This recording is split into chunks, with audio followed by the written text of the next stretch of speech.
Welcome to mid day debate. నేను విజయ్. ఆంధ్రప్రదేశ్లో విపక్షాల పొత్తులు దాదాపు ఖరారయ్యాయి. ఇదే అంశంపై ఢిల్లీ వెళ్లిన చంద్రబాబు, పవన్ కళ్యాణ్, అమిత్ షా, జేపీ నడ్డాతో భేటీ అయ్యి లేఖలకు తుదిరూపు ఇచ్చినట్లు తెలుస్తోంది. బీజేపీ, జనసేన కలిపి 30 అసెంబ్లీ, 8 లోక్సభ స్థానాల్లో పోటీ చేయనున్నట్లు తెలుస్తోంది. అలాగే జనసేన అధినేత పవన్ కళ్యాణ్ను ఎంపీగా పోటీ చేసేందుకు బీజేపీ నేతలు ఒప్పించినట్లు సమాచారం. అయితే దీనిపై ఇంకా అధికారిక ప్రకటన వెలువడకపోవడంతో లెక్కల్లో ఏమైనా మార్పులుంటాయన్న ఊహాగానాలు తలెత్తుతున్నాయి. ఇంతకీ టీడీపీ సూచించిన 38 ఫార్ములాకు జనసేన, బీజేపీ ఓకేనా? కేవలం 6 ఎమ్మెల్యే సీట్లకు కమలనాథులు ఓకే అంటారా? పోటీ కోసం ఆతృతగా ఎదురు చూస్తున్న సీనియర్ నేతలకు కాషాయ దళం ఎలా నచ్చజెపుతోంది? ఏ స్థానాల్లో ఎవరెవరు పోటీ చేసే అవకాశం ఉంది? ఇవి అంశాలపై ఇవాల్టి మిడ్ డే డిబేట్లో చర్చిద్దాం.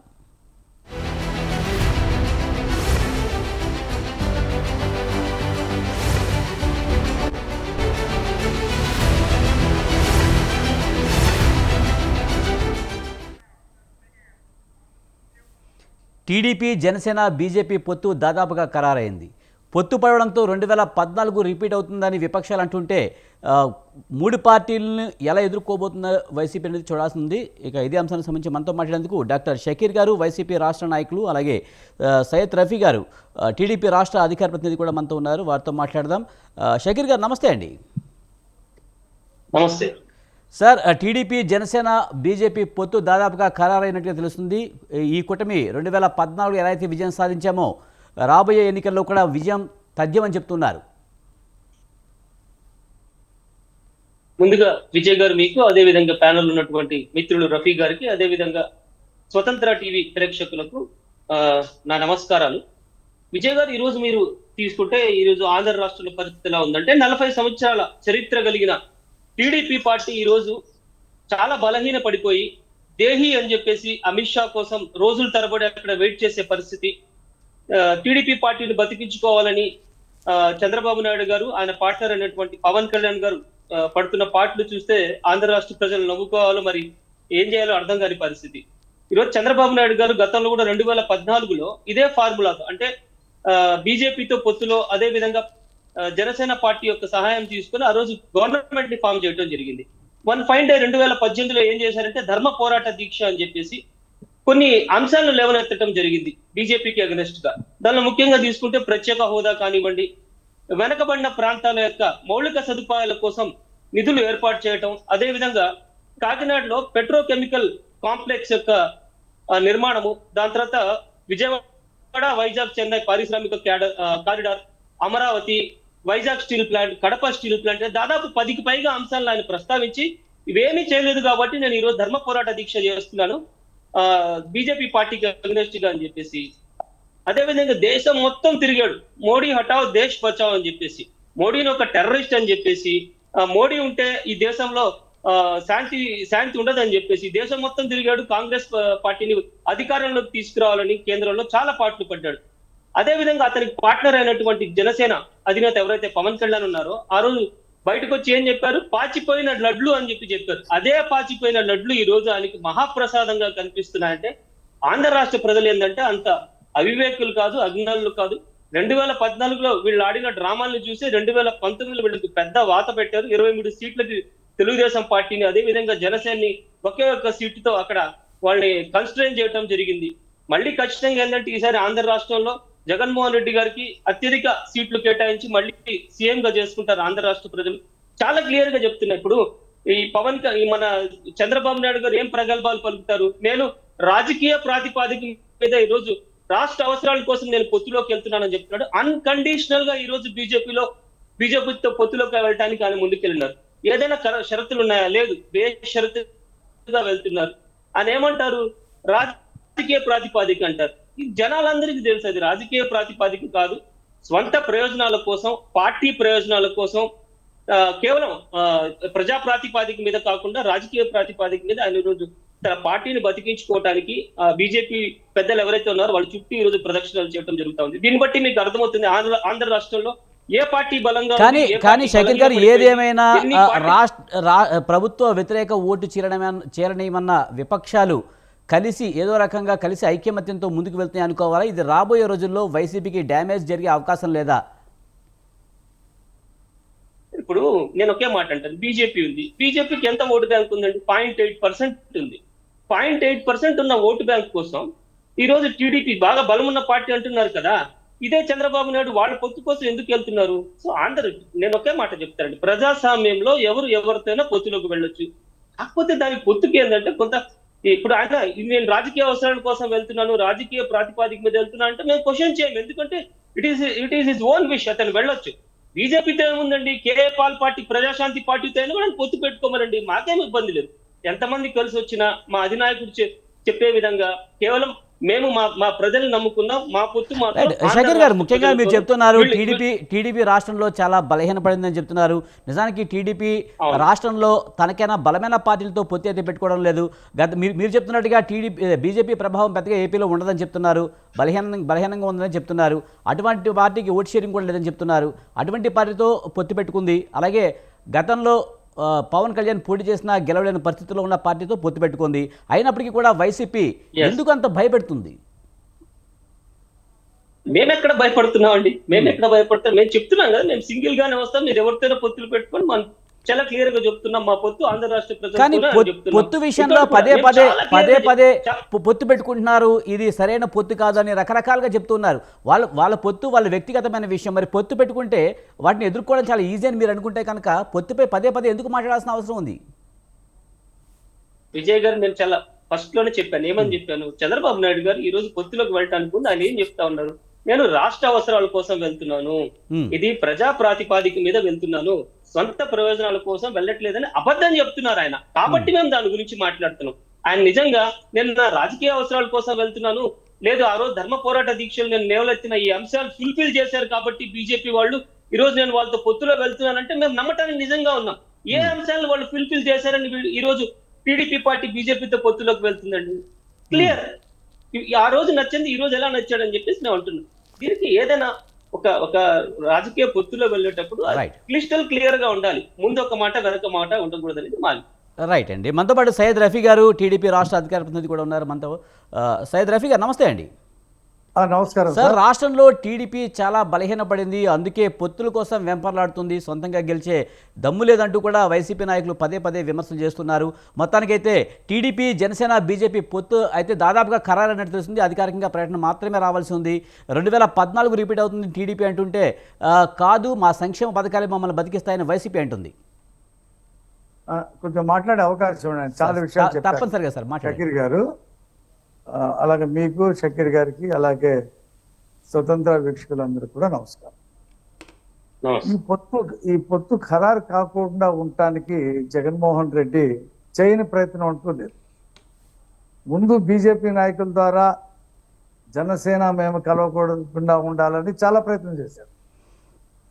పవన్ కళ్యాణ్ గారు ఏకపక్షంగా పొత్తు ప్రకటించారు. ఆ తర్వాత మళ్ళీ మోడీ గారి కాళ్ళు పట్టుకొని అమిత్ షా గారి అపాయింట్మెంట్కి ఇవ్వలేదనుకోండి, మీరైతే ఎలాగండి సార్, మీ సహకారం నాకు ఎన్నికల్లో ఉండాలా, మీతోనే నేను ఉంటాను, ఈనాళ్ళు మీరు ఏం చెప్తే అది చేశాను కదా, మీరు ఎందుకు తెలుగుదేశం పార్టీతో పొత్తు పెట్టుకుంటారు, పెట్టుకోవద్దని చెప్పి బ్రతిలాడాడు. చివరికి వాళ్ళు రాజకీయంగా అలాగే ఎంక్వైరీ చేసుకున్నారు, సర్వేలు కూడా తెప్పించుకుంటే ఘోరమైనటువంటి ఓటమి చూడబోతానన్నాడు జగన్మోహన్ రెడ్డి. ఇక జగన్మోహన్ రెడ్డి మాటలు వినవలసిన అవసరం లేదు అని చెప్పి నిర్ణయానికి వచ్చి బలంగా ఉన్నటువంటి తెలుగుదేశం పార్టీతో మొన్న 3 శాసనమండలి ఎన్నికలు 10,80,000 మంది ఓటేశారు. దాంట్లో 3 సీట్లు ఈయన 3 రాజధానులు అని చెప్పి విశాఖపట్నం మంత్రులు చెప్పారు. అక్కడ మీరు అక్కడ తెలుగుదేశం పార్టీ ఎమ్మెల్సీ అభ్యర్థిని చిరంజీవిరావుని గెలిపించొద్దు, గెలిపిస్తే మనకు విశాఖపట్నం రాజధాని వద్దని చెప్పినట్టు అవుద్దని చెప్పి అక్కడ ఉండేటువంటి ధర్మాన ప్రసాద్ కానీ, అలాగే బొత్స సత్యనారాయణ కానీ, బివి సుబ్బారెడ్డి కానీ అందరూ చెప్పారు.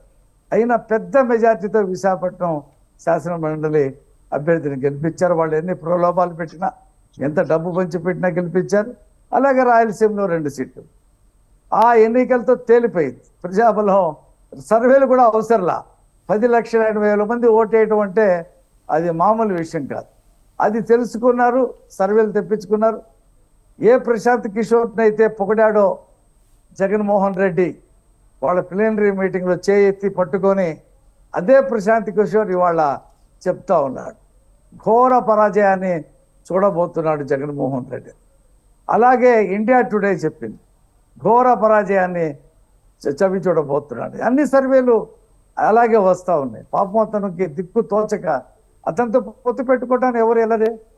మెడ మీద తలకాయ ఉన్నటువంటి వాడు ఎవరు, ఏ పార్టీ వాడు కూడా అతనితో పొత్తు పెట్టుకోవడానికి అన్ని చిన్న చిత్క పార్టీలన్నీ కూడా అతను దిగిపోవాలి. చివరికి సొంత చెల్లి కూడా అతన్ని విమర్శించేటువంటి పరిస్థితి ఈ రాష్ట్రంలో ఉంది. కాబట్టి ఇవాళ జగన్మోహన్ రెడ్డి ఓటమి అనివార్యం. అతను ఎన్ని జిమిక్కులు చేసినా ఇప్పుడు మనం చూస్తా ఉన్నాం కదా, ఎన్నికలు కూడా వచ్చే ముందు కుక్కర్లు, చీరలు, మిక్సీలు రకరకాలుగా ఎక్కడ పడితే అక్కడ ఈ డబ్బు పంచి పెడితే ప్రజలు మనకు ఓటేస్తారనేటువంటి నిర్ణయానికి వచ్చి అన్ని నియోజకవర్గాల్లో ఈ పంపిణీ కార్యక్రమం చేపట్టాడు. ఇటు వాలంటీర్లకు పంచడం, వాలంటీర్ ద్వారా ఓటర్లకు పంచడం. ఇక అతను చేసింది ఏమీ లేదు ఈ రాష్ట్రానికి. ప్రజలకు తెలిసిపోయింది ఇతను దోచుకున్నాడు, దాచుకున్నాడు, తిరుగుకున్నాడు. ఇప్పుడు మన దగ్గరికి వచ్చి పంచి పెడుతున్నాడు.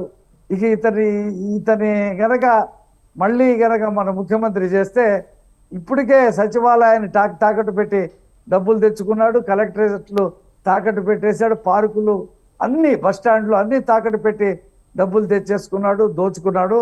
ఇక ఇతని గనక మనం పెడితే ఆ టైటిల్ జీవో ఒకటి ఉంది, ఎవరిదైనా సరే మనం రిజిస్ట్రేషన్ చేసుకుంటే ఒరిజినల్ అతని దగ్గరే పెట్టుకుంటా అంట, డూప్లికేట్ మనకి ఇస్తాడంట. ఇక ఆ ప్రైవేట్ ఆస్తులు కూడా తాకట్టు పెట్టుకునేటువంటి లాక్కునేటువంటి పరిస్థితి ఉంటుంది. కాబట్టి ఇతన్ని ముఖ్యమంత్రిగా ఉంచేటువంటి అవకాశం లేదని చెప్పి ప్రజలు ఒక నిర్ణయానికి వచ్చారు, తీర్మానించుకున్నారు. ఇక ఎన్నికలు ఎప్పుడు వస్తాయని చెప్పి ఎదురు చూస్తూ ఉంటారు.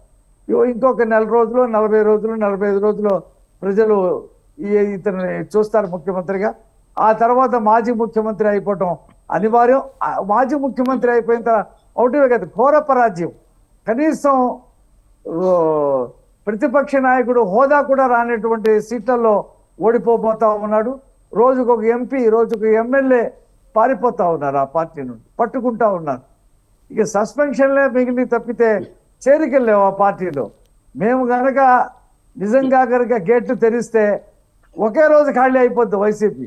మాకు ఆ పరిస్థితి లేదు. మేము మా దగ్గర ఉన్నటువంటి ఆశావ్యాహుల్ని, ఇన్ఛార్జీల్ని కాదని వాళ్ళు వచ్చిన వాళ్ళకి ఏదో 4-5 సీట్లలో ముఖ్యంగా జనసేన టీడీపీ పొత్తు విషయంలో సీట్ల పంపకాల విషయంలో అసంతృప్తులు కూడా బయటకు వచ్చిన పరిస్థితి కనిపిస్తోంది. ఇప్పుడు బీజేపీ కూడా కలవడంతో మరింత మంది అసంతృప్తులు బయటపడే అవకాశం ఉందా? ఇది టీడీపీకి కొంతవరకు డ్యామేజ్ జరిగే అవకాశం లేదంటారా? ఇప్పుడు జగన్మోహన్ రెడ్డి ఎవరితో పొత్తు పెట్టుకోవట్లా, ఆళ్ళ పార్టీ అసంతృప్తులు లేవా, బయటకు వచ్చేస్తా ఉన్నారు కదా. ఆయన ఎవరితో పొత్తు పెట్టుకోవాలా, సింగిల్గానే చేస్తున్నాడు. ఇప్పుడు 9 లిస్టులు ప్రకటించాడు, అరకొర 2-3 పేర్లతో లిస్టులు. ఆ గతంలో 175 సీట్లు ఏకంగా ప్రకటించాడు 2014, 2019. ఇప్పుడు ప్రకటించలేకపోతా ఉన్నాడు. వాళ్ళ అభ్యర్థులు కూడా అంటలా ఏమంటున్నారంటే ఇన్ఛార్జీలు, సమన్వయకర్తలు అంటా ఉన్నాడు. అభ్యర్థులను ప్రకటించే పరిస్థితిలో లేడు. నోటిఫికేషన్ వచ్చిన తర్వాత ఈ పోలీసులు, ఈ అధికారులు కూడా ఇతని మాట వినరు. సిద్ధం సభలన్నీ కూడా గవర్నమెంట్ సభలే. ఆర్టీసీని వాడుకొని ప్రైవేట్ స్కూళ్ళకి సెలవులు ఇచ్చి, మొత్తం స్కూళ్ళకి సెలవులు ఇచ్చి లబ్ధిదారులను బ్లాక్మెయిల్ చేసి తీసుకొస్తున్న సభలే. ప్రజాబలం లేదు, అయిపోయింది అతని పరిస్థితి. ఒక్కసారి అని ఛాన్స్ ఇచ్చారు. మొత్తం వాళ్ళ చెల్లి దగ్గర నుంచి రాష్ట్రంలో ఉన్నటువంటి పార్టీలన్నీ కూడా అతన్ని వ్యతిరేకిస్తున్నాయి. ఏ ఒక్క పార్టీ ఫలానా పార్టీ ఏదో కనీసం ఎమ్మెల్యే కాకుండా మిగతా చిన్న చిన్న పార్టీలు ఉన్నాయి, 8-9 ఉన్నాయి మన రాష్ట్రంలో. ఆ పార్టీలు కూడా ఇతన్ని సపోర్ట్ చేసే పరిస్థితి లేదు. కాబట్టి ఇంత ఘోరమైనటువంటి పరిపాలన, ఇంత తీవ్రమైనటువంటి ప్రజా వ్యతిరేకత ఎదుర్కొన్నటువంటి ముఖ్యమంత్రి ఈ రాష్ట్రంలో ఎప్పుడు లేడు, భారతదేశంలో కూడా ఏ రాష్ట్రంలో లేడు. కాబట్టి ఇతన్ని మాజీ చేసేయడానికి ప్రజలు నిర్ణయించుకున్నారు. ఎన్నికలైన తర్వాత ఆ పార్టీ ఉండదు. నేను చెప్తున్నాను చూడండి, మీరు ఎన్నికలైన విజయ్ గారు, ఎన్నికలైన తర్వాత ఆ పార్టీ ఉండదు. గతంలో వైసీపీ కూడా టీడీపీ విషయంలో ఇవే మాటలు అంది, కానీ అలాగే వైసీపీ కూడా ఉండదని కాదు నేను చెప్తున్నాం. ఇతను ఓడిపోయిన తర్వాత జైళ్ళకి వెళ్ళడం మామూలు అవినీతి కాదు ఇతను చేసింది. ఒక పక్కన క్రిమినల్ కేసులు, బాబాయ్ హత్య కేసు వాళ్ళ చెల్లెలు చెప్పింది, జగన్మోహన్ రెడ్డి వాళ్ళ భార్య వాళ్ళని కూడా విచారించాలా. గొడ్డల గురించి ముందే అతను చెప్పాడు, మా ఎవరికి తెలియదు, ప్రపంచానికి తెలీదు గొడ్డలు వాడినట్టు. ఆ రోజు రాత్రి సాయంత్రం వచ్చి ఇతను గొడ్డల గురించి చెప్పాడు అంటే అతని గొడ్డల గురించి ఎలా తెలిసింది? అతను ఏమైనా చూశాడా? అతను ఎక్కడ హైదరాబాద్ లో ఉన్నాడు, లైవ్ లో చూశాడా? ఆ లైవ్ లో చూపించారా? ఇతను ఏమైతే విషయాలు చెప్పాడో బాబాయ్ హత్యలో, ఆ హత్యలో పాల్గొన్నటువంటి దస్తగిరి వచ్చి అయ్యే చెప్పాడు బయటికి అప్రూవర్గా మాడినప్పుడు. అంటే ఇది ఒక పథకం ప్రకారంగా ఇతను ఆ అవినాష్ రెడ్డి వాళ్ళ కుటుంబం చేసిన హత్య, దాన్ని ఆ క్రిమినల్ కేసు కూడా వస్తుంది రేపు ప్రభుత్వం మారిన తర్వాత. క్రిమినల్ కేసులు ఎదుర్కోవాలా, సివిల్ కేసులు ఎదుర్కోవాలా, కొత్త కేసులు. ఇప్పుడు ఇసుక, లిక్కరు, వైను, మైను, ఇవాళ చూడండి ఆ మైనింగ్ సంబంధించినటువంటి గ్రానైట్ కంపెనీ వాళ్ళకి మేము ప్రొడక్షన్ చేయలేము, ఆపేస్తున్నాం అని చెప్పేసి ప్రకటన చేశారు. ఇతను అన్ని వ్యవస్థల్ని దుర్వినియోగం చేసి అందరినీ ఒక శాడిస్ట్ పరిపాలనని ఈ రాష్ట్రంలో ప్రవేశపెట్టాడు. ఎవరు కూడా అతనితో ఉన్నటువంటి ఆ వేమిరెడ్డి ప్రభాకర్ రెడ్డి అనేటువంటి ఎంపీ, నేను ఇతనితో సేల్ అవ్వలేదని చెప్పేసి బయటకు వచ్చాడు. ఆయన కంపెనీ మీద దాడులు స్టార్ట్ చేశాడు నేను నుంచి. కాబట్టి ఇతని చేతిలో అధికారం ఉంటే ప్రజలకి ఏ రకమైనటువంటి సేఫ్టీ లేదు. ఇతన్ని ఓడించాలా అనేటువంటి నిర్ణయానికి ప్రజలు, రాజకీయ పార్టీలు, మొత్తం ప్రజాప్రతినిధులు వచ్చేశారు. ఎన్నికల కోడ్ అమల్లోకి వచ్చిందంటే ఎవరు ఇతని మాట వినరు. ఎంతమంది ఆ రోజున బయటకు వచ్చి, ఇప్పుడైతే గ్రామాల్లో కుటుంబాలు ఊర్లు ఖాళీ అయిపోతా ఉన్నాయి. నెల్లూరు జిల్లాలో అయితే మరీ దారుణంగా ఊర్లు ఖాళీ అయిపోయి తెలుగుదేశం పార్టీలో చేరుతా ఉన్నారు. ఇతను ఓటమి ఈ మూడు పార్టీల కలయిక అతనికి నిద్ర లేకుండా చేసింది. తాడేపల్లి ప్యాలెస్ వణుకుతుంది. ఇక ఇప్పుడు మాట్లాడేటువంటి వైసీపీలో మాట్లాడేటువంటి నాయకులు, ప్రజాప్రతినిధులు వీళ్ళందరూ ఎన్నికల మళ్ళీ షర్మిల దగ్గరికి ఇద్దరినే పెట్టారండి డిబేట్ లో. ప్రజెంట్ ఇద్దరే ఉన్నారండి. సుహాసిని ఆనంద్ గారు కూడా జాయిన్ కాబోతున్నారు తొందరలో. రైట్ సుహాసిని ఆనంద్ గారు నమస్తే అండి. నమస్తే మేడం, టీడీపీ, జనసేన, బీజేపీ పొత్తు నేపథ్యంలో గెలుపు ఖాయమంటూ కూడా కూటమి మీద చెప్తూ ఉంది. అలాగే వైసీపీ కూడా మా సంక్షేమమే మమ్మల్ని గెలిపిస్తుందని చెప్తున్నారు. ఎలా చూడాలి?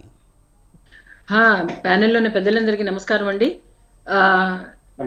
సో ఇది పొత్తు అయితే ఖాయం అయిపోయినట్టే, ఇంకా అనౌన్స్మెంట్ ఉంది అఫీషియల్ గా. But what ever it is, ఒకటి రాష్ట్ర ప్రయోజనాల కోసం మే కాదు, ఒకటి కేంద్ర ప్రభుత్వం ఇచ్చే సంక్షేమ పథకాలు కూడా ప్రజల వరకు అందుతున్నాయి. అందేటట్లుగా కేంద్ర మంత్రులు రావడం, ఇక్కడ చూడడం, ఇక్కడ జాతీయ ప్రాజెక్ట్స్, ఇక్కడ ఈ 10 సంవత్సరాలుగా కేంద్ర ప్రభుత్వం చిత్తశుద్ధితో రాష్ట్రానికి ఇచ్చిన ఒక జాతీయ సంస్థలు కానీ, అటు విజయనగరం గిరిజన యూనివర్సిటీ నుంచి ఇటు ఒంగోలు, అంటే ఇటు కర్నూలు డిఆర్డిఓ వరకు ఒక రాష్ట్ర రహదారులు అండ్ అంతేకాకుండా మనకి ఎన్నో ఇన్స్టిట్యూషన్స్ వచ్చాయి, జాతీయ ఇన్స్టిట్యూషన్స్. అంతేకాకుండా మనం రైతులు కానీ, ఇన్ఫ్రాస్ట్రక్చర్ కానీ, ఇవన్నీ కూడా మేము చెప్తున్న నేపథ్యంలో ఖచ్చితంగా ఎన్డీఏ అలయన్స్ అన్నది ద డోర్స్ ఆర్ ఓపెన్. రాష్ట్రంలో ఉన్న టీడీపీ అండ్ జనసేన పొత్తు 2014లో ఆల్రెడీ ఒకసారి వచ్చింది. వాళ్ళు బయటకు వెళ్ళిపోయిన సందర్భం చూసాం మనం 2018లో. ఇప్పుడు మళ్ళీ కూడా ఎవరైనా సరే మా అలయన్స్ లోకి రావాలి, రాష్ట్ర ప్రయోజనాలు కాంక్షించి అంటే కష్టం. డెఫినెట్లీ అది ఎన్డీఏ స్వాగతిస్తుంది. అండ్ భారతీయ జనతా పార్టీ కూడా ఈ రాష్ట్రంలో జరుగుతున్న అవినీతి కానీ, ఇక్కడున్న ఒక అరాచకాన్ని కానీ, ఇక్కడున్న వాళ్ళు ప్రామిస్ చేసినవి, ఇక్కడున్న రాష్ట్ర ప్రభుత్వం ఏవైతే ప్రామిస్ చేసి అవన్నీ 5 సంవత్సరాల కాలయాపన చేసి ఏవైతే తప్పించుకునే ప్రయత్నం ఏదైతే చేస్తోందో వాటికి అన్నిటినీ ప్రశ్నిస్తూ ఎక్కడికక్కడ ఈ రాష్ట్ర ప్రభుత్వాన్ని క్వశ్చన్ చేస్తూ భారతీయ జనతా పార్టీ ముందుకొస్తున్న నేపథ్యంలో మాతో పాటు మా ఐడియాలజీని నచ్చి అక్కడ టీడీపీ, వైసీపీ అండ్ బీజేపీ కూడా వైసీపీతో టీడీపీ, జనసేన అండ్ మనకి జనసేన, బీజేపీ అండ్ టీడీపీ కూడా ఇక్కడ ఉన్న రాష్ట్ర ప్రభుత్వంలో ఉన్న వైసీపీని క్వశ్చన్ చేసే విధంగా ఎప్పుడైతే ముగ్గురు పోరాటాలు విడివిడిగా చేస్తున్నారో, సంస్థాగతంగా బలపడాలి అని ఎప్పుడైతే అనుకుంటున్నారో, వాళ్ళు ముగ్గురు కూడా ఒక అలయన్స్ లోకి వచ్చి ఒక అండర్స్టాండింగ్ లో ఈసారి ఎలక్షన్స్ కి వెళ్ళాలి అని అనుకోవడం జరగడం, దానిపైన హుటాహుటిన చర్యలు చేపట్టడం, ఇవన్నీ కూడా సుహాసిని ఆనంద్ గారు, ఒకటండి 2014 రిపీట్ అవుతుందని మూడు పక్షాలు చెప్తున్నాయి. కానీ 2014లో మూడు పక్షాలు కలిసి పనిచేసిన 2014 ఉన్న పరిస్థితులకి ఇప్పుడు పరిస్థితులకి చాలా తేడా ఉంది. అట్ ది సేమ్ టైం 2014 ఏ లక్ష్యాలతో కలిసి పనిచేశారో ఆ లక్ష్యాలు నెరవేరలేదని వైసీపీ అంటుంది. 2014 రిపీట్ అన్నది ఓన్లీ విజయం, విక్టరీ విల్ బి రిపీటెడ్ అండి. But at the same time అవే అంశాలు, అన్ని అవే పాయింట్స్ మీద 2014 నుంచి 19 దాకా ఎంత చిత్తశుద్ధితో ఎవరు ఫైట్ చేశారో, 2019 నుంచి 2024 దాకా ఇదే రాష్ట్రంలో మాటలు మాట్లాడుతూ మేమైతే వచ్చేస్తే ఇవన్నీ సాధించేస్తాం అని ఎవరైతే అబద్ధపు మాటలతో ప్రజల్ని నమ్మించి పవర్లోకి వచ్చి వాళ్ళు చేసిన టైం పాస్ ఏ విధంగా చేశారు. కాబట్టి ఈ టైంకి ఈ 10 years లో ప్రజలకి అర్థమైంది, ఈ రాష్ట్రం అభివృద్ధి కుంటుపడడం ఎందుకు చూస్తున్నాము అంటే, కేంద్ర ప్రభుత్వం సహజంగా ఎన్ని నిధులు అందిస్తున్నా అవి అందిపుచ్చుకునే పరిస్థితిలో రాష్ట్ర ప్రభుత్వం లేక, అందిపుచ్చుకుంటూ పక్కదోవ పట్టించడం. ఏ విధంగా? ఇక్కడున్న ఫ్రీబీస్ కి వాడడంలో ముందుంటున్నారు. కానీ ఏ పరిస్థితిలో అయితే అంటే లాస్ట్ మనిషి వరకు ఈ ఉపాధి మేమిచ్చే ఒక సంక్షేమ పథకాలు రీచ్ అవుతున్నాయా అంటే కేంద్ర ప్రభుత్వం నుంచి ఆఖరి మనిషి దాకా రీచ్ అవ్వని పరిస్థితి. దానిలో ఈ డ్రామాస్ చేస్తున్న రాష్ట్ర ప్రభుత్వాన్ని చూసాము. అవన్నీ కూడా క్వశ్చన్ చేస్తూ ఎండగడుతూ ఈరోజు భారతీయ జనతా పార్టీ ముందుకు రావడం, భారతీయ జనతా పార్టీ, టీడీపీ, జనసేన కూడా ముందుకు వచ్చి ఖచ్చితంగా ఏకకృతమై పని చేస్తే డెఫినెట్లీ ఈ రాష్ట్ర ప్రయోజనాలు సఫలీకృతం అవుతాయి అని మాతో పాటు ప్రజలు కూడా కాంక్షిస్తున్నారు. సో ఆ దిశగానే, అంటే ఇండిపెండెంట్ గా పోరాటాలు చేస్తేనే అంత బలంగా ప్రజాక్షేత్రంలోకి వెళ్ళగలుగుతున్న మేము ముగ్గురు ఒకే తాటిన నిలబడి అలయన్స్ లో గనక ఎలక్షన్స్ కి వెళ్తే ముగ్గురు బలాల ఏకమైతే డెఫినెట్లీ అది మరింత ఇదిగా ప్రజలకు సంక్షేమం చేకూరుతుందని విశ్వసిస్తూ ముందుకు వెళ్ళడం జరుగుతుంది. కానీ సుహాసిని ఆనంద్ గారు, ఏపీకి కాంగ్రెస్ మీద ఎంత కోపం ఉందో, అలాగే విభజన హామీలు నెరవేర్చని బీజేపీ మీద కూడా అంతే కోపం ఉంది, ప్రత్యేక హోదా ఇవ్వని బీజేపీ మీద కూడా అంతే కోపం ఉందని అంటూ ఉంటారు. మరి ఇందులో వాస్తవం లేదంటారా? ఇదే మాటలు ఇక్కడున్న అపోజిషన్ పార్టీస్ కూడా 10 సంవత్సరాలు అన్నాయండి. మేమొస్తే చేసేస్తాము, లేనే లేదు, మేమైతే అవి చేసేస్తాము ఇవి చేసేస్తాము అని అన్నారు. కానీ చిత్తశుద్ధితో మేము ఏదైతే హోదా అన్నామో దానికి 10 ప్యాకేజ్ ఇస్తాము అని అన్నాము, ఇస్తూ వెళ్తున్నాము. 3 ఇండస్ట్రియల్ కారిడార్స్ నేషనల్ లెవెల్లో 3 ఉన్న వాటిల్లో ఒకటి ఆంధ్రప్రదేశ్ కి కేటాయించడం జరిగింది. 5 ఇండస్ట్రియల్ నోడ్స్ కింద ఆంధ్రప్రదేశ్ కి ప్రత్యేక శ్రద్ధ చూపించడం జరిగింది. 4 స్మార్ట్ సిటీస్, అంతేకాకుండా రీసెంట్ గా నీతి ఆయోగ్ చేపట్టిన పైలట్ ప్రాజెక్ట్ లో ఉన్న 4 సిటీస్ లో వారణాసి, సూరత్, ముంబై అండ్ విశాఖపట్నం, ఒక సిటీ విశాఖపట్నం కూడా తీసుకోవడం జరిగింది. ఇలా ప్రతి చోట ప్రత్యేకమైన శ్రద్ధ, ప్రత్యేకమైన కేటాయింపులు ఆంధ్రప్రదేశ్ కి జరుగుతున్నాయి. అది ప్రజలకి తెలుసు, భారతీయ జనతా పార్టీకి తెలుసు. మధ్యలో రాజకీయాలు చేస్తున్న ఎవరైనా సరే ఈ 10 సంవత్సరాల్లో అన్ని చూశారు. మాటలు ఎవరు చెప్తున్నారు, చేతలు ఎవరు చేస్తున్నారు అని. 100% భారతీయ జనతా పార్టీ ఏదైతే చెప్పిందో అదే చేస్తోంది. మాట ఒకటి చేతొకటి కాదు. అనవసరమైన ప్రగల్భాలు పలికి అనవసరమైన ప్రామిసెస్ చేసి ప్రజల దగ్గరికి వెళ్ళటం లేదు. ఏదైతే రైల్వే జోన్ అన్నామో దాని చిత్తశుద్ధి మేము నిరూపించుకుని 2019 ఎలక్షన్స్ ముందే ఫిబ్రవరి 27నే మేము శాంక్షన్ చేసి డిపిఆర్ రెడీ చేసిన తర్వాత కూడా మరి 2019లో ఎందుకు వేయలేదు అంటే ఇక్కడ దుష్ప్రచారం జరుగుతున్న మాట వాస్తవం. భారతీయ జనతా పార్టీ మీద దుష్ప్రచారం ఏదైతే జరిగిందో అది ఎంతకాలం నమ్ముతారు ప్రజలు? 5 సంవత్సరాలు, 10 సంవత్సరాలు. ఇప్పుడు దే ఆర్ సో క్లియర్ అండి. వికసిత్ భారత్ సంకల్ప్ యాత్ర డిజిటల్ వ్యాన్స్ తో ఈ రోజు గ్రామంలో కూడా ఏమేమి మోదీ గ్యారంటీస్ ఉన్నాయి అన్నది ప్రజలకు చేరువయింది. మేము ప్రజా పోరు అండ్ పల్లెకు పోదాం ప్రోగ్రామ్ లో మేము పర్సనల్ గా వెళ్ళామండి గ్రామాలకి. ప్రతి మనిషికి మోదీ గారు తెలుసు. మోదీ గారు వారి గుండెల్లో రాముళ్ళ కొలువై ఉన్నాడు. ప్రతి సంక్షేమం ఏదైతే చేశారో మోదీ గారు చేస్తున్నారు అన్న వాళ్ళకి అవగాహన ఉంది. పూర్వంలా లేరు. సో ఇప్పుడు మేమేమి చెప్పాల్సిన అవసరం లేదండి. గతంలో ఏమన్నారు, బీజేపీ ఏం చేయలేకపోతుంది, బీజేపీ ఉత్తి మీరు చేస్తున్న సేవలు, మీరు ఇస్తున్న పథకాలు, మీరు ఇస్తున్న స్కీమ్స్, మీరు చేస్తున్న సంక్షేమం ఎందుకండి మీరు ప్రజల వద్దకు తీసుకెళ్లడంలో మీరు పూర్తిగా సక్సెస్ కాలేకపోతున్నారు అని అడిగిన మాధ్యమాలే ఈ రోజు అడగడం మానేశాయి. ఎందుకంటే ప్రతి పోరాటంలోనూ భారతీయ జనతా పార్టీ క్లియర్ కట్ గా మా స్ట్రాటజీలో మేము ముందుకెళ్తున్నాం. ప్రతిదీ కూడా మేము ప్రశ్నిస్తున్నాం, ప్రతిదీ ప్రజల వద్దకు తీసుకెళ్తున్నాం. సో ఈ రోజు 100% చాలా పూర్తి క్లారిటీతో మేము ప్రజల వద్దకు వెళ్తున్నామండి. So this is going to definitely make a straight talk అండి, స్ట్రైట్ పాయింట్ అంతే. షకీర్ గారు, పొత్తు నేపథ్యంలో కూటమి గెలుపు ఖాయమన్న ప్రచారం అయితే జోరుగా సాగుతుంది. అందుకే వైసీపీ నేతలు సైతం బయటకు వస్తున్నారు, అటు టీడీపీ జనసేనలో బీజేపీలో చేరుతున్నారు అనేదానికి మీరేమంటారు? విజయ్ గారు, ఈ రోజు మీరు ఎవరైతే బయటకు వస్తున్నారో మా దగ్గర టికెట్లు పొందని వాళ్ళు, మా దగ్గర ఏదైతే స్థానభ్రంశం చెందారో వాళ్ళు వస్తున్నారు. కానీ వేమిరెడ్డి ప్రభాకర్ రెడ్డికి ఇస్తానంటే వద్దన్నాడు బాబు. వేమిరెడ్డి ప్రభాకర్ రెడ్డికి నెల్లూరులో ఇస్తానంటే వద్దన్నాడు. రఫీ గారు, దయచేసి మీరు మాట్లాడేటప్పుడు ఇంటరప్ట్ చేయాలి. ఎందుకు మీరు అబద్ధాలు చెప్తున్నా వింటా వెళ్ళాలంటే, నేను మాట్లాడేటప్పుడు మీరు మాట్లాడకూడదు. సో మీరు కూడా వినండి. ఇక్కడ చాలా అంశాలు ఉన్నాయి విజయ్ గారు. ఇక్కడ మేము సీట్లు మార్చడానికి మా అభ్యర్థులకి చాలా మంది సీట్లు ఇవ్వకపోవడానికి కారణాలు 3 కారణాలు ఉన్నాయండి, ప్రధాన కారణాలు. దాంట్లో చాలా మంది అనుకునే విధంగా గ్రాఫ్ తక్కువ ఉంది, ప్రజల్లో వాళ్ళ మీద ఉండే గ్రాఫ్ తక్కువ ఉంది కాబట్టి వాళ్ళకి మేము సీట్లు ఇవ్వలేదు, లేకపోతే స్థానభ్రంశం చేశా అనేది ఖచ్చితంగా అది మొదటి పాయింట్ లో ఉన్నా కూడా, స్థానిక నేతలతో ద్వితీయ శ్రేణి నాయకులతో సమన్వయం లేనటువంటి నాయకులకు కూడా మేము సీట్లు ఇవ్వలేదు, వాళ్ళకి స్థానభంశం కలగజేశాం అనమాట. దీనిలో వేమిరెడ్డి ప్రభాకర్ రెడ్డి బాధ ఏంటంటే, ఇప్పుడు అక్కడ నెల్లూరు సిటీ సీట్ ఏదైతే ఖలీల్ అని ఉన్నారో ఒక మైనారిటీకి ఇవ్వటం ఆయనకు నచ్చలేదు కాబట్టి ఆయన పార్టీ నుంచి బయటికి వెళ్ళారు. ఈ రోజు వీళ్ళు ఎలా తయారయ్యారంటే, ఒక బీసీకి టికెట్ ఇస్తే లావు కృష్ణదేవరాయలకు నచ్చదు, ఒక మైనారిటీకి సీట్ ఇస్తే వేమిరెడ్డి ప్రభాకర్ రెడ్డికి నచ్చరు, అందుకని ఆయన బయటికి వెళ్ళారండి. ఆయన యొక్క స్వార్థం కోసం వెళ్ళారు.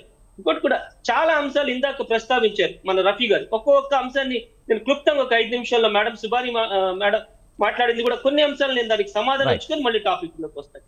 ఇందాక రఫీ గారు అంటున్నారు పీకే ప్రశాంత్ కిషోర్ ఏదో అంశం చెప్పారని అంటున్నారు. ప్రశాంత్ కిషోర్ గారు చెప్పిన అంశం ఏదైతే ఉందో జగన్మోహన్ రెడ్డి గారి ప్రభుత్వం మళ్ళీకి రాదని ఆయన చాలా క్లియర్ గా చెప్పారు. It is my gut feeling, ఇది నా నమ్మకము, I have no first hand data, I have no survey data, కేవలం ఇది నా నమ్మకం అనే మాట చెప్పారు.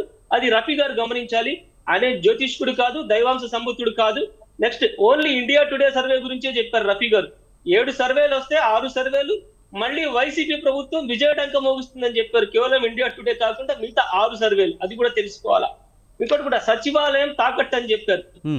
వీళ్ళు ఈ రోజు ఏదైతే ప్రచారం చేస్తున్నారో సచివాలయం తాకట్టు అని హెచ్డిఎఫ్సి బ్యాంక్ లో, ఆ హెచ్డిఎఫ్సి బ్యాంక్ ఈ రోజు ఒక స్టేట్మెంట్ ఇచ్చిందండి, ఇలాంటి తాకట్టులు ఏం జరగలేదు మా బ్యాంకులో అని చెప్పేసి. ఒక్కసారి ఆ ఉత్తరం కూడా చదువుకోవాలా టీడీపీ వాళ్ళు, పచ్చపార్టీ వాళ్ళు. మూడోది టైటిల్ డీడ్ గురించి చెప్పారు. ఈ రోజు ఈ భూ సంస్కరణలో భాగంగా టైటిల్ డీడ్ ప్రవేశపెట్టిన మిగతా రాష్ట్రాలు కూడా ఆంధ్రప్రదేశ్ లాగా ఈ టైటిల్ డీడ్లను ట్రాన్స్పరెంట్ గా పెట్టాలి. ఎవరు ఒరిజినల్స్ పెట్టుకొని మీ భూములు ఆక్రమించుకోవడానికి లేదు. ఇక్కడ ఏంటంటే డబుల్ రిజిస్ట్రేషన్స్ కాకుండా, భూదందాల్లో అక్రమాలు కాకుండా ఇది ఒక విప్లవాత్మకమైన మార్పును తీసుకొని వస్తారు జగన్మోహన్ రెడ్డి గారు. ఈ రోజు భారతదేశంలో ఉన్న మిగతా రాష్ట్రాలు కూడా ఇవి చేయాలని చూస్తున్నాయి. 4వది అభ్యర్థులు, సమన్వయకర్తలు. రఫీ గారు అంటారు మేము అభ్యర్థులు ప్రకటించలేదు, ఓన్లీ సమన్వయకర్తలు. ఎస్, మా పార్టీ అండి, మా ఇష్టం. అయినా మేము ముందే చెప్పాము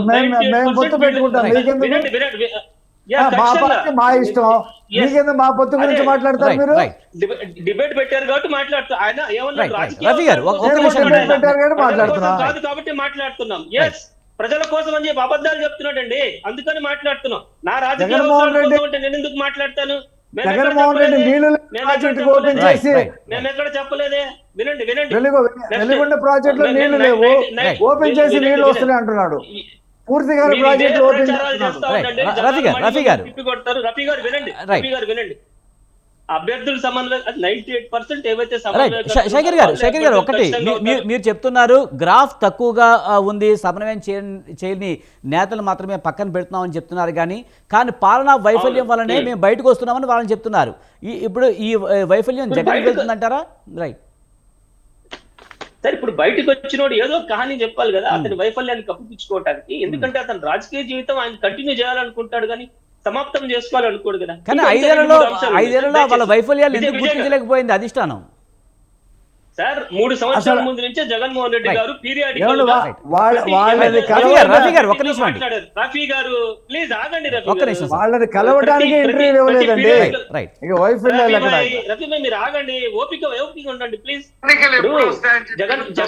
జగన్మోహన్ రెడ్డి గారు గత 3 సంవత్సరాల నుంచి ఆయన ప్రతి పీరియాడికల్ టైంలో ఆయన ఏం చేశారు, ఎమ్మెల్యేలతో మీటింగ్ కండక్ట్ చేశారు. ప్రతిసారి వాన్ చేస్తా వెళ్తా ఉన్నారు. ఈ లోపాలు ఉన్న మీ నియోజకవర్గంలో దీనికి శాశ్వత పరిష్కారాలు వెతుక్కోండి, గ్రాఫ్ పెంచుకోండి, సమన్వయం చేసుకోండి అక్కడ ఉన్న లోకల్ లీడర్స్ తో, లేకపోతే మీరు సీటు కోల్పోతారు, దానికి నేను బాధ్యుడిని కాదని చాలా క్లియర్ గా చెప్పారు. ఇంకోటి కూడా సిద్ధం సభల గురించి కూడా రఫీ గారు చెప్తా ఉన్నారు. ఒకసారి రేపు 18 సిద్ధం సభ జరుగుతుందన్నా ఒకసారి వచ్చి చూడన్నా ఎలా ఉంది అనేది. ఇంకోటి కూడా 6 పార్టీలు, ఏ పార్టీ కూడా జగన్మోహన్ రెడ్డి గారికి సపోర్ట్ చేయట్లేదంటే సార్ చాణక్య రీతిలో చాణక్యుడు చాలా క్లియర్ గా చెప్పాడు, రాజు బలవంతుడైనప్పుడు శత్రువులందరూ ఏకమవుతారని. 6 పార్టీలు కాదు, ఇందాక నేను చెప్పిన విధంగా ఆయన మన కేఏ పాల్ ప్రజాశాంతి పార్టీ కానివ్వండి, ఆయన భారతీయ చైతన్య పార్టీ ఒకటి ఉంది, ఆయన యాదవ్ ఒక ఆయన పెట్టాడు, ఆయన పార్టీ అందరు కలవండి సార్, మాకే ఇబ్బంది లేదు, ఎంత మంతైనా పొత్తులో పెట్టుకోండి, మా పొత్తు ఓడిపోయేటప్పుడు చాలా క్లియర్ గా చెప్పాం. ఇంకోటి కూడా గొడ్డలి అనే మాట కూడా చెప్తున్నారు సార్. అసలు ముందు వివేకానంద రెడ్డి హత్య జరగగానే గుండెపోటుతో చనిపోయాడని చెప్పింది వీళ్ళ ఎమ్మెల్యే ఆదినారాయణ రెడ్డి. అది చూడండి ఆయనకి ఎలా తెలిసిందో.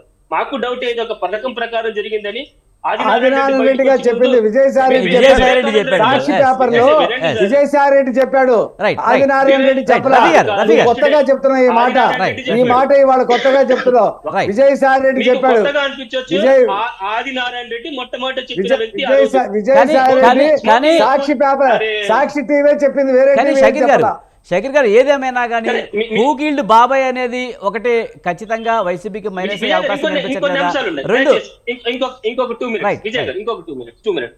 సుహాసి ఆనంద్ గారు చెప్తా ఉన్నారు ఇందాక, మేము చేసిన హామీలు నెరవేర్చక కాలయాపన చేసుకుంటా వచ్చాము అని చెప్తా ఉన్నారు. చాలా విచిత్రంగా ఉంటుంది బీజేపీ నాయకులతో డిబేట్స్ లో కూర్చున్నప్పుడు. ఇక్కడుండే రాష్ట్ర నాయకులు, అక్కడ కేంద్రంలో ఉండే నాయకులు, వీళ్ళిద్దరు ఏదైతే స్టేట్మెంట్స్ ఉంటాయో చాలా డిఫరెంట్ గా ఉంటాయి, చాలా కాంట్రాగా ఉంటాయి. ఎందువల్లంటే అక్కడ మాకు వచ్చి ఇప్పుడు కేంద్ర ప్రభుత్వం ఆధీనంలో ఉన్నటువంటి ఏదైతే సంస్థలు ఉంటాయో అత్యధికంగా స్కోచ్ అవార్డ్స్ గెలుచుకున్నటువంటి రాష్ట్ర ప్రభుత్వం ఆంధ్ర రాష్ట్ర ప్రభుత్వం అండి. స్కోచ్ అవార్డ్స్ ఎందుకు ఇస్తారు? సుపరిపాలన జరిగేటువంటి ఏదైతే ప్రభుత్వాలు అమలు చేస్తున్నాయో, సుపరిపాలన చేస్తున్నా వాటికి స్కోచ్ అవార్డ్స్ ఇస్తాయి. అత్యధికంగా స్కోచ్ అవార్డ్స్ గెలుచుకున్నటువంటి ప్రభుత్వం ఏదైనా ఉందంటే ఆంధ్ర రాష్ట్ర ప్రభుత్వం. ఈ రోజు జిఎస్డిపిలో నెంబర్ 1 మేము, గ్రామీణ పేదరిక నిర్మూలన number 1, is of doing business లో నెంబర్ 1. ఇవన్నీ నేను చెప్తున్నాయి కాదండి, సాక్షి పేపర్ చెప్పిన సాక్షి పేపర్ అన్నా సాక్షి పేపర్ మీకు ఇదే చెప్పిన పని రఫన్న, మీరు మధ్యలో ఇంటరప్ట్ అవ్వద్దు, మీకు ఇదే పనిలో ఉంటారు మీరు సాక్షి పేపర్ చెప్పింది. మీకు సాక్షి పేరు ఎత్తందే రోజు గడవదు, మీరు ఇదే పనిలో ఉండండి. ఇంకోటి కూడా ఇక్కడ ఏం చెప్తున్నారంటే ప్రత్యేక శ్రద్ధ, ప్రత్యేక కేటాయింపులు బీజేపీ ప్రభుత్వం చేసింది అత్యధికంగా అన్నారు. నేను చేసింది. ఎందుకు చేసింది అంటే మొత్తం 10 సంవత్సరాలు బీజేపీ కేంద్ర ప్రభుత్వంలో ఉంటే మొదటి 5 సంవత్సరాలు ఎందుకు చేయలేకపోయింది, నెక్స్ట్ 5 సంవత్సరాలు ఎందుకు చేసింది? జగన్మోహన్ రెడ్డి గారు వెంబడబడి ఢిల్లీ వెళ్ళిన ప్రతిసారి జగన్మోహన్ రెడ్డి గారు మోడీ, అమిత్ షాతో మాట్లాడి గతంలో చేయనటువంటి చాలా పనులని ఆయన ఫోకస్ చేయించేసి ఇక్కడ తీసుకురావడం జరిగింది. దానిలో కొన్ని నేను చెప్తాను చూడండి. రెవెన్యూ లోటు బడ్జెట్ 10,460 కోట్లు, తెలంగాణ ఏపీ విద్యుత్ బకాయిలు 6,756 కోట్లు, వెనుకబడిన జిల్లాల కింద రావాల్సిన గ్రాంట్ 1,050 కోట్లు, 15 ఆర్థిక సంఘంను ఒప్పించడం ద్వారా గరిష్టంగా రెవెన్యూ లోటు 30,497 కోట్లు ఎలా రాబట్టుకోగలిగాం? గత 5 సంవత్సరాలు ఎందుకు రాలేదు? కేవలం జగన్మోహన్ రెడ్డి గారు ముఖ్యమంత్రిగా ఉన్నప్పుడు ఎందుకు వచ్చినాయి? కానీ అతి ముఖ్యమైనవి షకీర్ గారు, అతి ముఖ్యమైనవి ప్రత్యేక హోదా విషయంలో మాట్లాడకపోవడం, మద్యపాన నిషేధం చేయకపోవడం, రాజధాని అంశం విషయంలోనూ ప్రజల్లో తీవ్ర వ్యతిరేకత ఉన్నమాట వాస్తవం కాదంటారా? విజయ్ గారు, ప్రత్యేక హోదా అనే అంశాన్ని ఈ రోజు ఆంధ్ర రాష్ట్ర ప్రజలు, దీనికి ముఖ్య కారణం 2 కేంద్ర పార్టీలు, ఒకటి బీజేపీ, 2 కాంగ్రెస్. మీకు చాలా క్లియర్. 1999 ముందు బీజేపీ యొక్క ఓటు బ్యాంక్ 2 రాష్ట్రాలు కలిపి 18%. ఈ రోజు 100 కంటే తక్కువ ఓటు బ్యాంక్ రావడానికి గల కారణం ఏంది? దీనికి ప్రధాన కారణం కాంగ్రెస్ మరియు భారతీయ జనతా పార్టీని ఆంధ్ర రాష్ట్ర ప్రజలందరికీ తెలుసు. ఇంకోటి కూడా ఈ రోజు చాలా సార్లు మేము వెళ్ళినప్పుడు వైజాగ్ లో మోడీ గారి సభ జరుగుతా ఉన్నప్పుడు ప్రత్యక్షంగా జగన్మోహన్ రెడ్డి గారు అడిగారండి ప్రత్యేక హోదా గురించి, విభజన హామీల గురించి.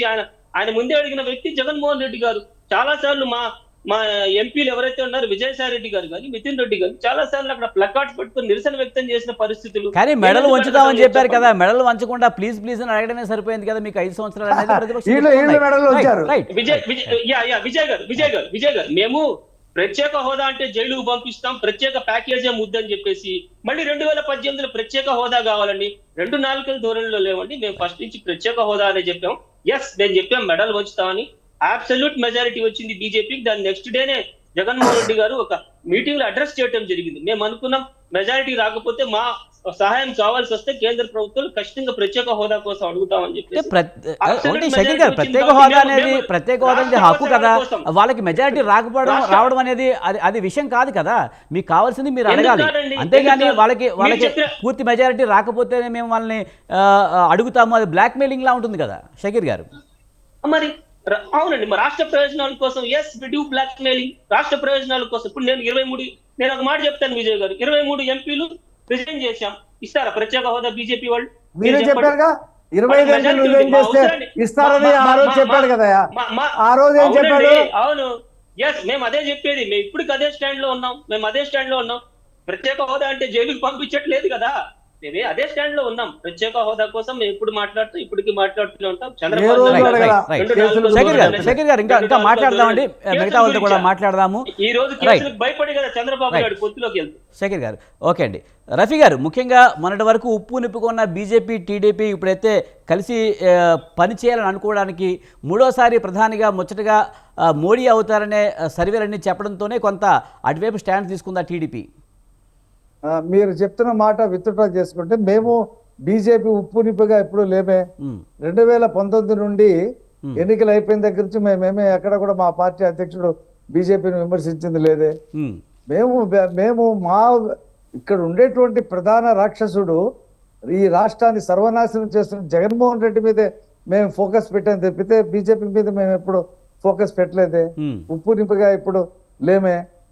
2019 తర్వాత అయితే లేదన్నమాట వాస్తవమే, కానీ ముందైతే ప్రత్యేక హోదా విషయంలో కానీ వ్యక్తిగత విమర్శలు చేసుకున్న పరిస్థితులు కూడా కనిపించాయి. ఆ తర్వాత కూడా బీజేపీ 2018లో చేశాము, ప్రజా తీర్పు మాకు అనుకూలంగా రాలేదు, ప్రజలు ఆ విషయాలు పట్టించుకోదు, అయిపోయింది ఆ సంగతి. 2018ని తీసుకొచ్చి 2020 ఉన్నారు కదా. మేము బీజేపీ విషయంలో మేమేమే వ్యతిరేకించి మాట్లాడలేదు. 19 నుంచి ఎన్నికలైన దగ్గర నుంచి మేము ప్రజాక్షేత్రంలో పెట్టాము అంశాలు, ప్రజలు యాక్సెప్ట్ చేయలేదు.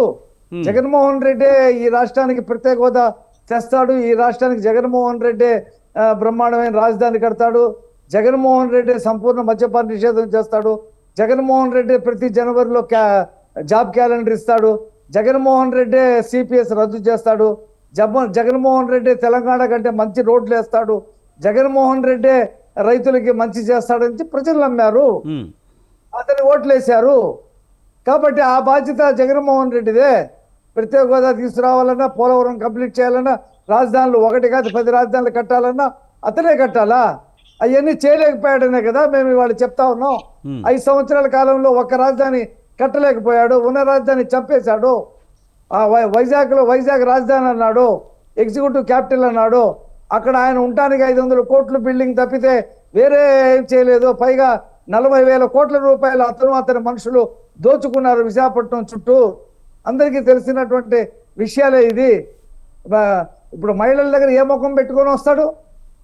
నేను ప్రతి షాపు తీసేసి ఏ షాపు లేకుండా ఉండే నేను మీ దగ్గరికి ఓట్లు అడుగుతానని చెప్పేసి అన్నాడు.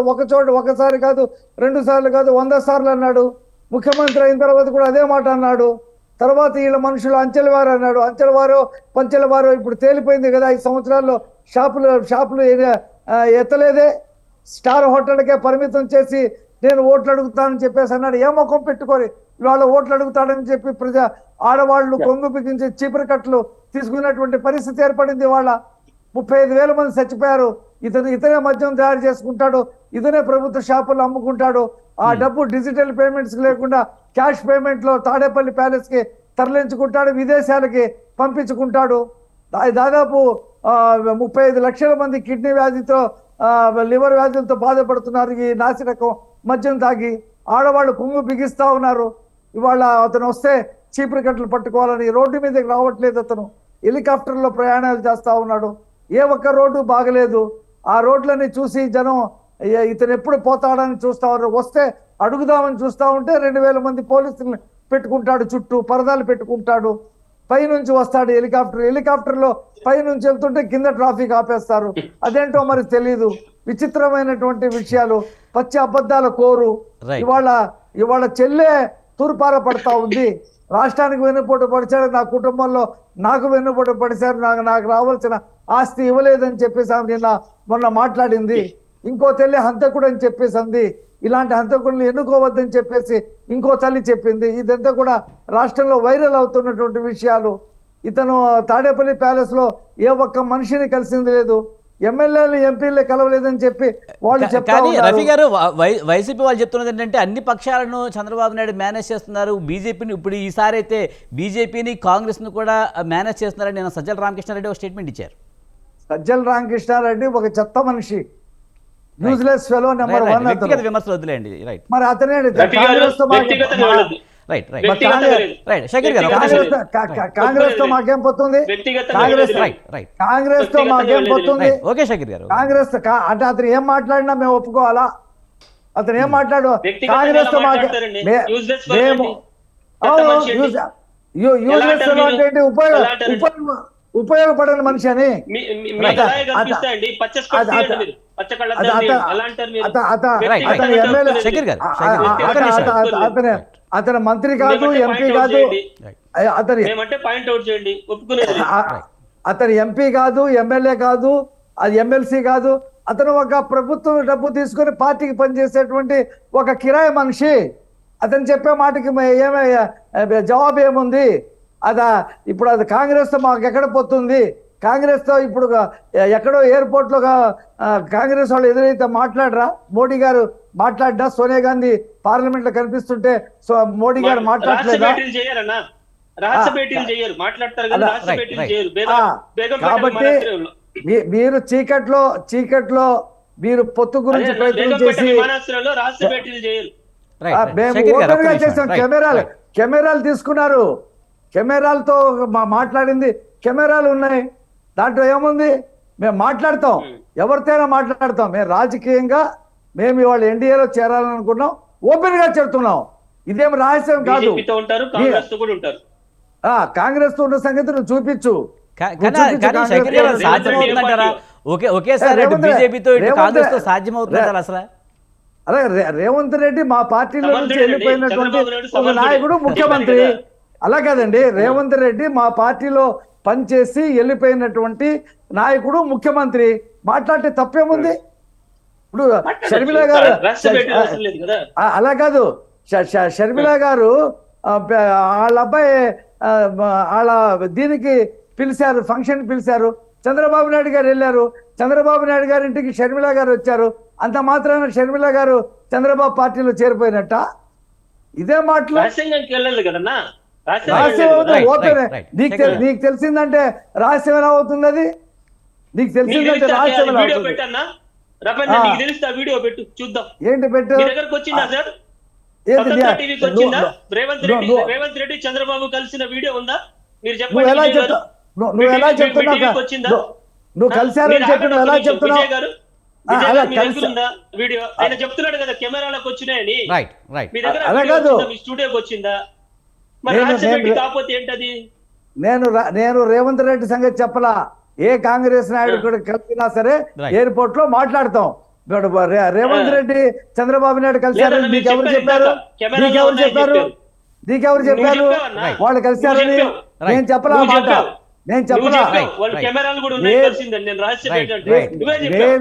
నేను శివకుమార్ బెంగళూరు ఎయిర్పోర్ట్ లో డీకే శివకుమార్ కలిసిన సంగతి చెప్పా, రేవంత్ రెడ్డి సంగతి చెప్పలా. నీకు తెలిస్తే నువ్వు బయట పెట్టు. విజయ్ గారు దగ్గరికి వెళ్ళాడు ఆయన. రైట్. సుహాసిని గారు ముఖ్యంగా పొత్తులో భాగంగా బీజేపీ 6 ఎంపీ స్థానాలను, అలాగే అసెంబ్లీ 6 స్థానాలను మాత్రమే తీసుకుంది. అంటే అసెంబ్లీలో అయితే తక్కువ స్థానాలు తీసుకుందన్న వాదన అయితే ఉంది. ముఖ్యంగా బీజేపీలో కూడా ఆశావహులు ఉంటారు కదా, మరి వాళ్ళకి ఏం చెప్పబోతుంది బీజేపీ? ఇంకా అది ఫైనల్ అవ్వలేదు, అధికారికంగా రాలేదు, అన్అఫీషియల్ గా. అధికారికంగా వచ్చాక దాని గురించి మాట్లాడుకుందాము. అండ్ ఇంకొకటి ఏంటంటే ఇప్పుడు హామీలు చాలా స్ట్రాంగ్ గా మొత్తం గట్ ఫీలింగ్ తో చెప్తున్నారు కదా. ఇప్పుడు వైసీపీ కూడా చెప్తున్నది, అదే అన్నాక వీళ్ళు ఏ హామీలు ఇచ్చినా ఇంక నుంచి వీళ్ళ మేనిఫెస్టోలో చివరి ఏం చెప్పాలి అంటే కండిషన్స్ అప్లై అని పెట్టుకోవాలి. ఎందుకంటే వీళ్ళ చెప్పినవన్నీ నెరవేరాలి అంటే కేంద్రంలో గట్టిగా ఏ పార్టీ ఉండకూడదు, కేంద్రంలో భారతీయ జనతా పార్టీ అత్యధిక మెజారిటీ రాకూడదు, చాలా వీక్గా ఉండాలి. అప్పుడు వీళ్ళు ఒక మాట చెప్పంగానే అవతల వాళ్ళు వినే పరిస్థితిలో ఉండాలి. వీళ్ళు మాత్రం ఇక్కడ ఏ రకమైన స్ట్రాంగ్గా చిత్తశుద్ధితో స్టెప్ తీసుకోరు. వీళ్ళు అలా జస్ట్ ఫోన్ చేయంగానే వీళ్ళు అయితే అవ్వాలి, లేకపోతే హ్యాపీగా ఈ 5 సంవత్సరాలు గడిపేస్తారు. ఇవి సో ప్రతి మేనిఫెస్టోలో కండిషన్స్ అప్లై అన్నది ఈ 10 years లో జరిగింది. ఇప్పుడు పొత్తులోకి వెళ్ళినప్పుడు ప్రతిదీ కూడా ప్రజలు చూశారు. ఏవైతే 2014లో అంశాల గురించి 2018లో చెప్పినవి కూడా ఇప్పుడు రఫీ గారు చెప్పారు, 2019లో తిరస్కరించారు జనం. అది సో జనం ఆర్ నాట్ కాన్సన్ట్రేటింగ్ ఇప్పుడు హోదా ఇంకోటి ఇవేమీ కాదు, అభివృద్ధి. దానికి భారతీయ జనతా పార్టీయే చాలా క్లియర్ కట్ గా రాష్ట్రంలో జగన్మోహన్ రెడ్డి గారు కూడా ఒక రాష్ట్ర ముఖ్యమంత్రిగా వెళ్ళినప్పుడు కేంద్రంలో ఉన్న మోదీ గారు ఎప్పుడూ కూడా వింటారు. ఎందుకంటే రాష్ట్రాలన్నీ కేంద్ర ప్రభుత్వంతో సఖ్యతతో వెళ్తేనే ఆ రాష్ట్రాల అభివృద్ధి జరుగుతుంది. నిన్నగాక మొన్న మమతా దీదీతో కూడా కూర్చుని చర్చ చేయడం జరిగింది మోదీ గారు. ఎందుకు? ఒక అలయన్స్ లో ఉన్నవి ఎప్పుడు ఎలక్షన్స్ లోకి వెళ్ళినప్పుడే రాజకీయం. ఉత్తప్పుడల్లా మేము ఏమని మాట్లాడాం, మేము ఎంత భారతీయ జనతా పార్టీ ఎంత స్టేబుల్ గా ఉంది, రాజకీయాల కోసం ఒక మాట ఇంకొకసారి ఇంకొక మాట చెప్పిందా? లేదే. క్లియర్ గా హోదా అప్పుడు ఏదైతే 60-40% అన్నది హోదా, బట్ ఆ హోదా వల్ల ఒరగదు. కానీ ఏదైతే మేము ఫండ్స్ ఆర్థికంగా మేము ఆదుకుంటాం ఆంధ్రప్రదేశ్ ని అన్న ఒక మాటకి 90% ఏదైతే హోదాలో ఉందో, ఇంకా ప్రత్యేక రాయితీ లేనివి చెప్పింది కాంగ్రెస్. అది కూడా చిత్తశుద్ధితో యాక్ట్ చేయలేదు. కానీ ప్రత్యేకంగా ఇళ్లు కేటాయించడంలో కానీ, మన్రేగా ఫండ్స్ 55,000 కోట్లు ఇవ్వడంలో కానీ, జల్ జీవన్ మిషన్ విషయంలో 8,000 కోట్లు ఇవ్వడంలో కానీ, జాతీయ సంస్థలు కానీ, ఇక్కడ ఇంకొకటి చెప్తున్నాను, గ్రామాలకి 90% నిధులు కేంద్రం నుంచి వస్తున్నాయి. కానీ అంటే ఈ ఇళ్ల కేటాయింపు సమ్మాన్ నిధి ఏంటిది, పిఎం కిసాన్ సమ్మాన్ నిధిలో మేము టంచన్గా 6,000 3 దఫాలుగా 2,000 2,000 2,000 చొప్పున క్లియర్ కట్ గా డైరెక్ట్ బెనిఫిట్ ట్రాన్స్ఫర్ ద్వారా వచ్చేస్తోంది. మరి రాష్ట్ర ప్రభుత్వం ఇంకొక 7,500 కలపాలి. అంటే వాళ్ళు ఇచ్చిన హామీ ప్రకారం అంటే 13,500 రావాలి ఒక్కొక్క రైతుకి. ఒకసారి వెళ్ళి చెక్ చేయండి, ఎప్పుడు 13,500 వచ్చిందా అని? Not at all. ఒకళ్ళకి 7,000, ఒకళ్ళకి 8,000, ఒకళ్ళకి 8,500. అంటే ఏంటి? 6,000 చిత్తశుద్ధితో కేంద్రం పంపించేస్తోందా? రాష్ట్ర ప్రభుత్వం మాత్రం 7,500 పంపించట్లేదా? అర్థం కావట్లేదా? ఎవరు రాజకీయం చేస్తున్నారో, ఎవరు ఆంధ్రప్రదేశ్ అభివృద్ధి కోసం పాటుపడుతున్నారో? నిజంగా ఈ రాష్ట్రంలో రీజనల్ పార్టీస్ అయినా వాళ్ళకి లేని చిత్తశుద్ధి కేంద్రంలో జాతీయ పార్టీగా అయిన భారతీయ జనతా పార్టీకి ఉంది. అది ఇప్పుడు గ్రహిస్తున్నారు ప్రజలు. So definitely we are on the same point. ఒకసారి ఫికిల్డ్ స్టేట్మెంట్స్ ఎప్పుడు బీజేపీ ఇవ్వలేదండి. మేము ఇస్తామని హామీలు ఇచ్చి ఆ తర్వాత అయ్యో రాష్ట్రంలో ఇవన్నీ జరిగాయి కాబట్టి మేము ఇవ్వలేకపోతున్నాం అని వీళ్ళలాగా వంక పెట్టే పరిస్థితి కానీ పార్టీ కానీ కాదు Bharatiya Janata party. So we stand on what we say. Railway zone కూడా ఏదైతే హోదా విషయంలో నిజంగా హోదా ఇవ్వడమే చాలా చీప్, చాలా తక్కువలో అయిపోతుంది. ఎందుకంటే అప్పుడే చెప్పాం మేము 16,000 కోట్లు కాకుండా వరల్డ్ బ్యాంక్ హుడ్కో ద్వారా 3,500 కోట్లు ప్రత్యేకంగా కేంద్ర ప్రభుత్వమే ఉండి లైజనింగ్ చేసి ఎస్పీవి స్పెషల్ పర్పస్ వెహికల్ చొప్పున తీసుకోండి అని అవన్నీ కూడా క్లియర్ గా చిలక్కి చెప్పినట్టు చెప్పాం. అది వాళ్ళు వినలేదు, గతంలో తెలుసుకున్నారు. మళ్ళీ కాదు, ఎస్ భారతీయ జనతా పార్టీ రాష్ట్రం కోసం ఉంది, రాష్ట్ర ప్రయోజనాల కోసం ఉంది కాబట్టి మళ్ళీ వాళ్ళతో సహకరించే వెళ్దాము, వెళ్ళినప్పుడు రాష్ట్ర ప్రయోజనాలు బాగుపడతాయి అనే కదా ఈరోజు స్టేట్మెంట్స్ ఎందుకు వస్తున్నాయి అట్లా? మేము పొత్తు చేస్తున్నాము అంటే రాష్ట్ర ప్రయోజనాల కోసమే అని చెప్తున్నారు. అంటే అర్థం ఏంటి? రాష్ట్ర ప్రయోజనాల కోసం భారతీయ జనతా పార్టీ కావాలనే కదా, Bharatiya Janata party is for the రాష్ట్ర ప్రయోజనాలనే కదా. So it's a clear cut evidence. ఇంతకన్నా ఏం కావాలి? సో డెఫినెట్లీ అండి ఈ మాటలన్నీ కూడా ఈ 5 సంవత్సరాలు ఏదైతే చెప్పిందో ఏమీ చెయ్యలేకపోవడాన్ని కవర్ చేసుకుంటూ వెళ్ళడమే ఇప్పుడున్న వైసీపీ ప్రభుత్వం పని. వాళ్ళు కూడా చెప్పాలి, ఎందుకంటే కండిషన్స్ అప్లై అయిన ముందు వాళ్ళు చెప్పలేదే. ఒకవేళ మేము ఇంతమంది ఉన్నామండి, అక్కడ మెజారిటీ వస్తే మేమేం చేయలేము అని చెప్పారా? చెప్పలేదు. They have to say. ఈసారైనా చెప్పమనండి. ఈసారి వాళ్ళకి చాలా తక్కువ వస్తేనే మేము అడుగుతాం కేంద్రాన్ని, లేకపోతే మా వల్ల కాదు, మేమేమి చేయలేము, రాష్ట్ర ప్రజల కోసం మేమేమి అడిగి సాధించలేము అని చెప్పేమనండి. ఇదే మాట లెట్ దెమ్ కంటిన్యూ. అంటే స్పెసిఫిక్ గా ఉండాలి. ఇంకొక దానికి ఒక రకంగా ఒకటి అప్రిషియేట్ చేయొచ్చు జగన్మోహన్ రెడ్డి గారిని. క్లియర్ గా ఎలక్షన్స్కి వెళ్లే ముందు దీన్నే క్యాపిటల్ చేస్తున్నాను అని ఒక మాట చెప్పేశారు. ఎస్, అలాంటప్పుడు ఆ అంశంతో వాళ్ళు ఎలక్షన్స్కి వెళ్తారు, వెళ్ళినప్పుడు ప్రజలు చూసుకుంటారు. ఎందుకంటే ఏదైనా సరే ప్రజల ముందు క్లియర్ గా ఉండాలి అన్నదే మా వాదన. అప్పుడు కూడా సుహాసిని ఆనంద్ గారు, అలాగే చూస్తే గతంలో భీమవరం గాజువాకలో పవన్ కళ్యాణ్ పోటీ చేసి ఓడిపోయారు. ఇప్పుడు మళ్ళీ 2 స్థానాల్లో పోటీ చేయాలన్న ప్రతిపాదన కూడా వచ్చిందని వార్తలు అయితే వస్తున్నాయి. ముఖ్యంగా ఒక ఎమ్మెల్యేగా ఒక ఎంపీగా పోటీ చేయాలన్న వార్తలు అయితే వస్తున్నాయి. అంటే అలయన్స్లో కూడా ఓడిపోతామన్న భయంతోనే 2 స్థానాల్లో పోటీ చేస్తున్నారా? యాక్చువల్లీ అవన్నీ పవన్ అంటే జనసేన పార్టీది టీడీపీ పార్టీ ఒకటండి. ఎవరి ఏ పార్టీకి ఆ party they have their own agenda ఉంది, అండ్ వాళ్ళ స్ట్రాటజీస్ కూడా ఉంటాయి కదా. వాళ్ళని మనం కాదనలేం, because we have to respect the other party. మేము ఎంతవరకు మాట్లాడాలి అంతవరకే మాట్లాడతాం. That's the rule of Bharatiya Janata party. నేను చెప్తున్నాను, నేను కూడా ఎంతవరకు మనం చెప్పాలి అంతవరకే. అలయన్స్ లో ఉన్న మాత్రాన అది చంద్రబాబు నాయుడు గారు వాళ్ళ కార్యకర్తలు ఆ పార్టీలో ఉన్న నాయకుల్ని సాటిస్ఫై చేసుకుని ఆల్రెడీ త్యాగాలు చేయడానికి రెడీగా ఉండండి అని పిలుపునిచ్చారు. సో హుందాగా ఇవ్వాలి కంపల్సరీగా. సో వాళ్ళని ఎవరెవరైతే వాళ్ళు అంటే ఆశావహులు ఉన్నారో ఒకవేళ నిరాశకి లోనైతే వాళ్ళని బుజ్జగించే చర్య, వాళ్ళకి ఇంకేమైనా వేరే ప్రామిసెస్ చేశారో అన్నది ఆ పార్టీ పరిధిలో ఉన్న అంశం అది. So as far as our party is concern, మేము ఆ క్లారిటీతో ఉన్నామండి. ఇంకా ఏ పార్టీలో లుకలుకలు, ఏ పార్టీలో ఉన్న సాటిస్ఫాక్టరీ థింగ్స్ అన్ని కూడా వాళ్ళు బుజ్జగింపు చర్యలు చేసుకోవాలండి. It's can't but situation. ఎందుకంటే ఒక అలయన్స్ లో ఉంటే డెఫినెట్ గా త్యాగం చేయాల్సి వస్తుంది. 175/175 చేయలేదు కదా, ఇప్పుడు 3 పార్టీస్ ఉన్నాయి. So 175 divided by 3 parties. So ఆ అడ్జస్ట్మెంట్ అనేది తప్పదు. Let us be clear on that. Right. Shakir గారు, ముఖ్యంగా రాష్ట్రంలో అభివృద్ధి లేదు అనేది ఒకటైతే, రెండోది 3 రాజధానుల అంశం ఈసారి వైసీపీకి మైనస్ అయ్యే అవకాశం ఎక్కువగా ఉందనే వార్తలు వస్తున్నాయి. విజయ్ గారు, ఇప్పుడు అభివృద్ధి లేదని ఎవరు చెప్పారండి? నేను చాలా క్లియర్ గా చెప్తున్నా. అభివృద్ధి అంటే అసలు డెఫినేషన్ ఏంటి? అంటే 4 బిల్డింగ్లు కట్టేసి రోడ్లు వేస్తే అభివృద్ధి? సరే, మీరు అనుకున్నట్టు బిల్డింగ్లే అనుకుందాం. దాదాపు 10,000కు పైగా విలేజ్ క్లినిక్లు, 15,000కు పైగా బిల్డింగ్లనే కాదు, పరిశ్రమలు కూడా రావాల్సిన ఉపాధి ఉంది కదా.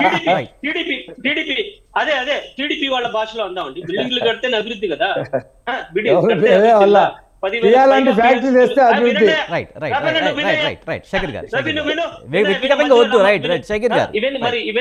ఇవన్నీ అభివృద్ధి కాదా? ఇంకో మధ్యలో ఇంటరప్ట్ ఎలా చేస్తారు? నువ్వు ఎందుకు ఇందాక మధ్యలో నేను మాట్లాడేటప్పుడు నువ్వు ఎందుకు అయ్యావు? అభివృద్ధి కాదా? నేను మాట్లాడేటప్పుడు నువ్వు ఎందుకు అయ్యావు? నేను మాట్లాడేటప్పుడు నువ్వు ఎందుకు అయ్యావు? నేను మాట్లాడేటప్పుడు మేము కూడా తెచ్చాం 16. షకీర్ అన్న, ఇందా నువ్వు నేను మాట్లాడేటప్పుడు నువ్వు ఎందుకు వచ్చావు? నువ్వు ఎందుకు వచ్చావు? మేము 16 తెచ్చాం, 16 తీసుకొచ్చాం. వీడియో వేస్తాను చూడన్నా. రఫీ గారు టైం తక్కువ ఉంది. రైట్. 16 తెచ్చాం మేము. రేపు మీకు రేపు 17 కూడా రావట్లేదు. మీకు రేపు 17 కూడా రావట్లేదు. రఫీ గారు 17 కూడా రావట్లేదు. రఫీ గారు మీకు అవకాశం వస్తుంది. ఆయన ఇలా మాట్లాడినప్పుడు నేను ఆపాను, అప్పుడు కూడా ఆపాను. రఫీ గారు ఆపాను, ఖచ్చితంగా ఆపాను. ఇందాక నేను మాట్లాడినప్పుడు ఎందుకు వచ్చావు? నేను మాట్లాడినప్పుడు ఎందుకు వచ్చావు? రఫీ గారు లైవ్ చెప్తారా? విజయ్ పంపిస్తా ఏం తీసుకొచ్చామో. విజయ్ గారు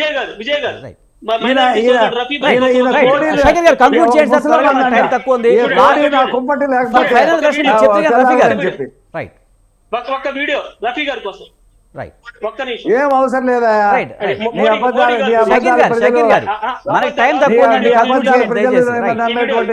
స్థితిలో లేరు.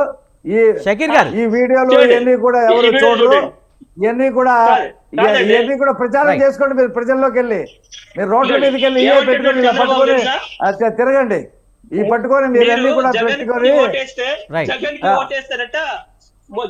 మోడీకి ఓటేసినట్టనంట ముస్లింలకు ఓటు హక్కు తీసేస్తాడంట మోడీ.